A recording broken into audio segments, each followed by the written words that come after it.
ओम भद्रं कर्णेभिः शृणुयाम देवा भद्रं पश्येमाक्षभिर्यजत्राः स्थिरैरङ्गैस्तुष्टुवांसस्तनुभिर्व्यशेम देवहितं यदायुः स्वस्ति न इन्द्रो वृद्धश्रवाः स्वस्ति नः पूषा विश्ववेदाः स्वस्ति नास्तक्षर्यो अरिष्टनेमिः स्वस्ति नो बृहस्पतिर्दधातु। ओम शांतिः शांतिः शांतिः। ओम कल्याणकारी कानों से सुने हे देवताओं, देखें नेत्रों से पूजा करने योग्य, स्थिर अंगों से स्तुति गान करने की तन में आशा करें देवहित द्वारा जो आयु है। कुशल हमें इंद्र तीव्रता के स्वामी, कुशल हमें पूषण विश्व के ज्ञाता, कुशल हमें ताक्षर्य सुरक्षा चक्र, कुशल दो हमें बृहस्पति। ओम शांति शांति शांति। ओम नमः परमात्मने हरि ओम। प्रथम प्रश्न।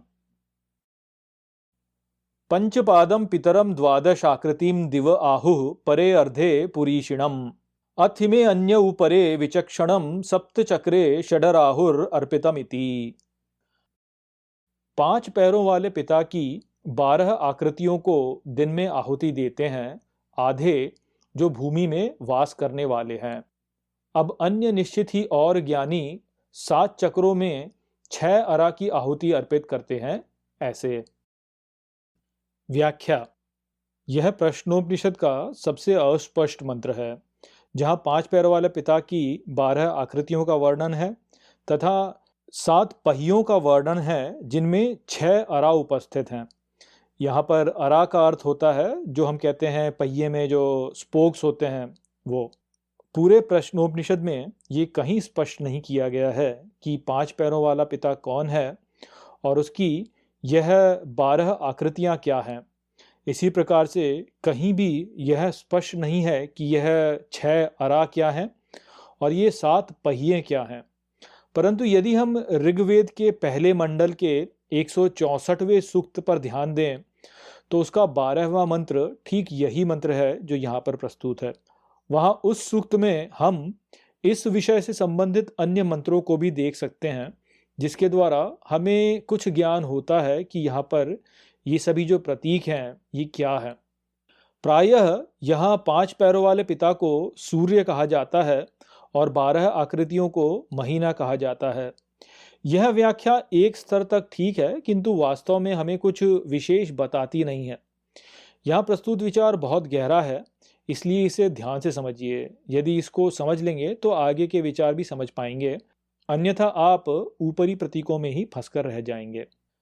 सूर्य एक गोला है और चंद्रमा भी गोला है, किंतु सूर्य सदा गोलाकार रहता है जबकि चंद्रमा पर छाया पड़ती रहती है।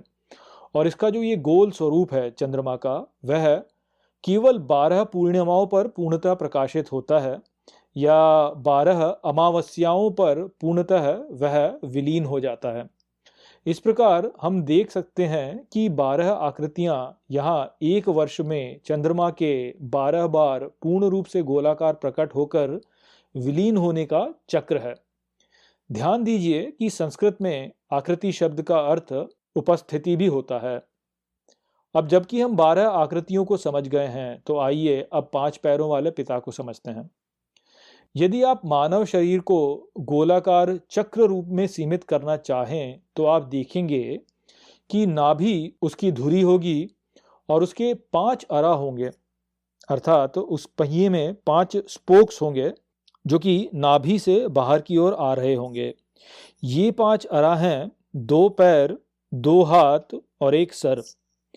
ये 5 अरा ही 5 पैर हैं। तो 5 पैरों वाला पिता वास्तव में गोले पर प्रक्षेपित मानव शरीर है। इस प्रकार हम समझ सकते हैं कि 5 पैरों वाले पिता की 12 आकृतियों में पूजा से अर्थ है चंद्रमा के पथ का अनुसरण। क्योंकि चंद्रमा एक गोला है तो उस प्रकार से उसके 5 पैर हो गए और 12 आकृतियां अर्थात उसका पूर्णता से विलीनता का जो चक्र है वह है। अब जैसा कि भगवान पिप्पलाद ने पहले ही कहा है कि चंद्रमा का पथ रई का पथ है, तो यहाँ हमें संकेत मिलता है कि यह पथ भौतिक संसार का पथ है, जहाँ परिवर्तन होता है, ठीक जैसे चंद्रमा का रूप सदा परिवर्तनशील रहता है। ऐसे चंद्रमा की उपासना करने वाले व्यक्ति भूमि पर वास करते हैं, जो मृत्युलोक है, और जहाँ प्राणी जन्म और मृत्यु के चक्र में बंधा रहता है। अब आइए 6 अरा वाले 7 चक्रों को भी जान लेते हैं। ऐतरेय उपनिषद में हमने जाना था कि हम हमारे शरीर को संपूर्ण ब्रह्मांड पर प्रक्षेपित कर सकते हैं। हमारे शरीर में 7 मूल चक्र होते हैं, जो संपूर्ण ब्रह्मांड की चेतना के तल हैं। हमारे प्राण इनमें से जिस भी चक्र का भेदन कर चुके होते हैं, हमारी चेतना का स्तर उतना ही ब्रह्मांड की चेतना से जुड़ा हुआ होता है। तो यहाँ जो 7 चक्रों का वर्णन हमें देखने को मिलता है, वे यही 7 चक्र हैं जो हमारे शरीर में उपस्थित हैं तथा जिनमें प्राण ऊपर और नीचे की ओर जाते हैं। 6 अरा यहाँ पर प्राणायाम के 6 चरण हैं, जो हैं एक नासिका से दूसरी नासिका का पूरक, कुंभक तथा रेचक, और फिर दूसरी नासिका से पहली नासिका में पूरक, कुंभक तथा रेचक। यहाँ एक पूरक, कुंभक तथा रेचक से प्राण ऊपर से नीचे जाते हैं इड़ा द्वारा, और प्राण नीचे से ऊपर जाते हैं पिंगला द्वारा।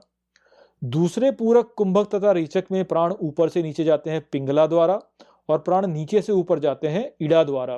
प्राणायाम के इस अभ्यास से इड़ा और पिंगला नाड़ियों की शुद्धि की जाती है, ताकि सुषुम्ना नाड़ी को जागृत किया जा सके। जब सुषुम्ना नाड़ी जागृत हो जाती है, तो प्राण के लिए मार्ग खुल जाता है कि वह मेरुदंड में ऊपर उठ सके। जैसे ही प्राण ऊपर उठने लगते हैं, तो व्यक्ति की चेतना का विस्तार होने लगता है, और निरंतर अभ्यास से वह अपने ऊपरी चक्रों का भेदन करने लगता है। एक एक करके जब प्राण उच्च से उच्च चक्रों को भेदने लगता है, तो अंत में सहस्रार चक्र को भेद देता है। यह सहस्रार चक्र ही आदित्य का स्थान है। इस सहस्रार चक्र के भेदन हो जाने पर व्यक्ति जीवन मुक्त हो जाता है और आनंद को प्राप्त होता है। ओम भद्रम कर्णेभिः शृणुयाम देवा भद्रम पश्येमाक्षभिर्यजत्राः स्थिरैरङ्गैस्तुष्टुवांसस्तनुभिर्व्यशेम देवहितं यदायुः स्वस्ति न इन्द्रो वृद्धश्रवाः स्वस्ति नः पूषा विश्ववेदाः स्वस्ति नास्तक्षर्यो अरिष्टनेमिः स्वस्ति नो बृहस्पतिर्दधातु। ओम शांतिः शांतिः शांतिः। ओम कल्याणकारी कानों से सुने हे देवताओं, देखें नेत्रों से पूजा करने योग्य, स्थिर अंगों से स्तुति गान करने की तन में आशा करें देवहित द्वारा जो आयु है।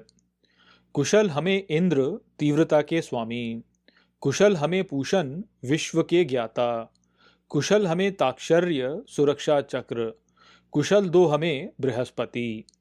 ओम शांति शांति शांति।